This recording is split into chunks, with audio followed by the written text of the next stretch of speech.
Hala, tanghali na guys. Late na ako. Dapat 8 o'clock nakababa na kami.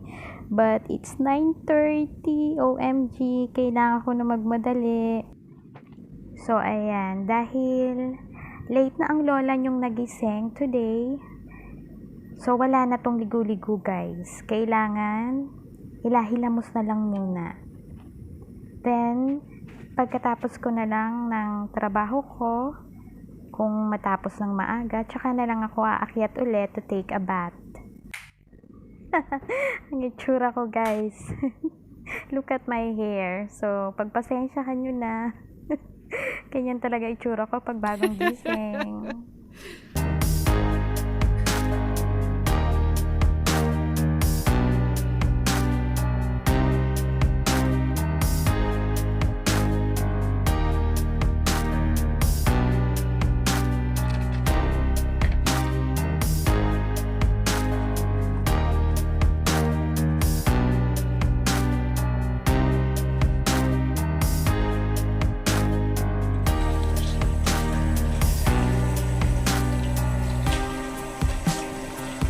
So now, it's time to brush my teeth. Paubos na yung Colgate ko guys. So madam, baka naman.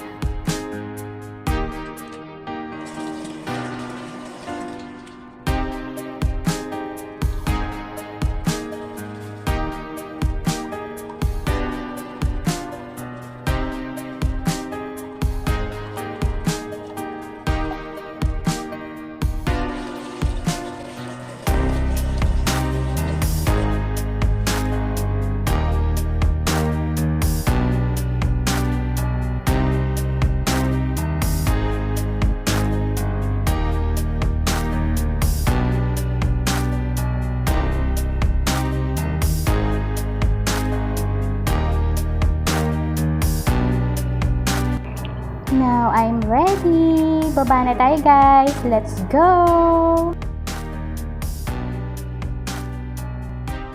Now guys, nandito tayo sa 4th floor. So, we need to ride in the elevator to go down to the 0th floor kasi pupunta tayo sa kitchen doon sa aming tambayan maghapon. So, let's go!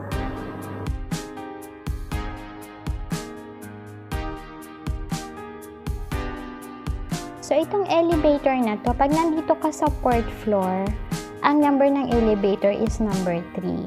Kasi, nag-start siya sa 0. So, 0, magiging yung 2nd floor, magiging 1. Yung 3rd floor, magiging 2. Then, itong 4th floor, naging 3. So, baka magtaka kayo. So, let's go down.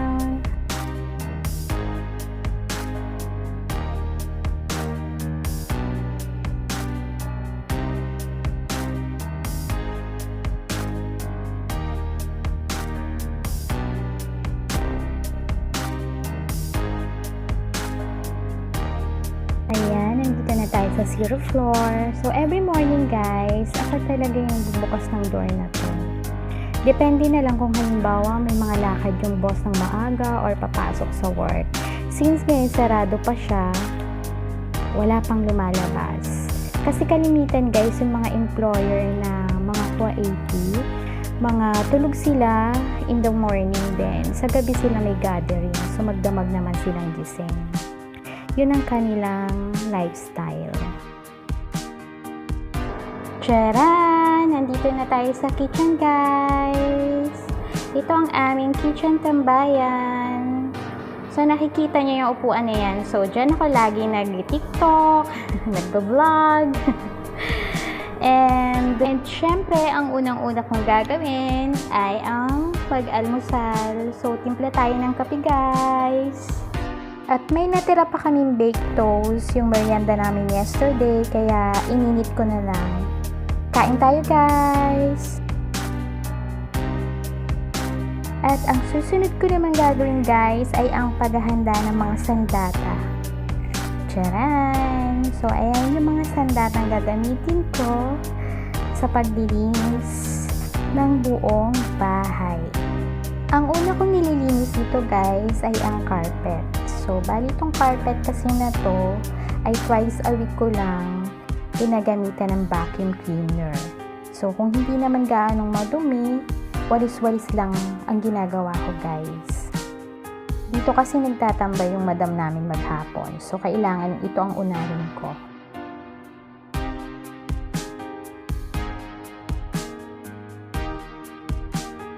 After kong mag-mop ng sahig, guys, lahat-lahat hanggang hagdanan. So, babalik na ako, guys, sa kitchen para maglaba. So, doon kasi yung labahan. So, after na maglinis ng bahay, guys, ito na yung last na gagawin ko. So, bali ito, guys, ay ibinabad ko na sa downy dahil pinaikot ka na siya yesterday. So, i-dryer ko na lang siya.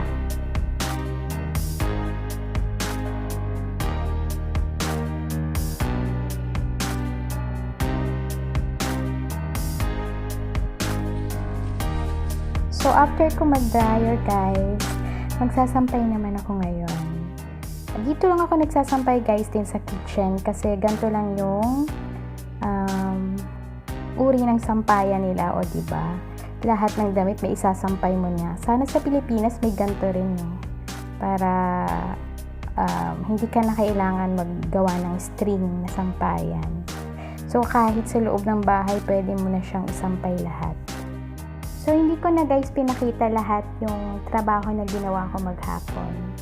Yeah, so, ilan lang ito sa mga part na ginagawa namin mga OFW dito sa abroad.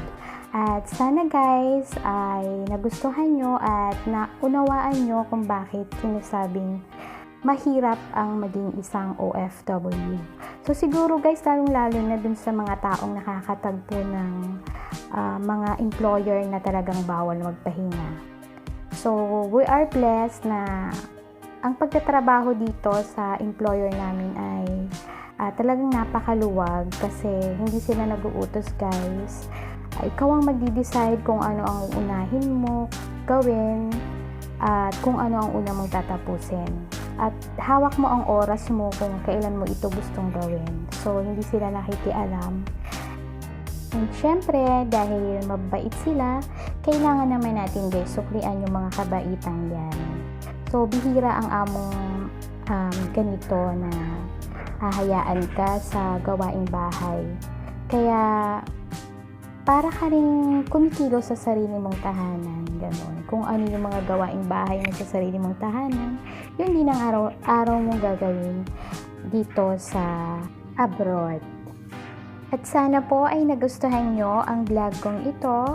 At huwag niyo pong kalimutang subscribe ang aking YouTube channel at paki-like na rin po and paki-click na rin po ang notification bell para kayo po ay na-update sa mga susunod ko pong mga videos. Maraming salamat po.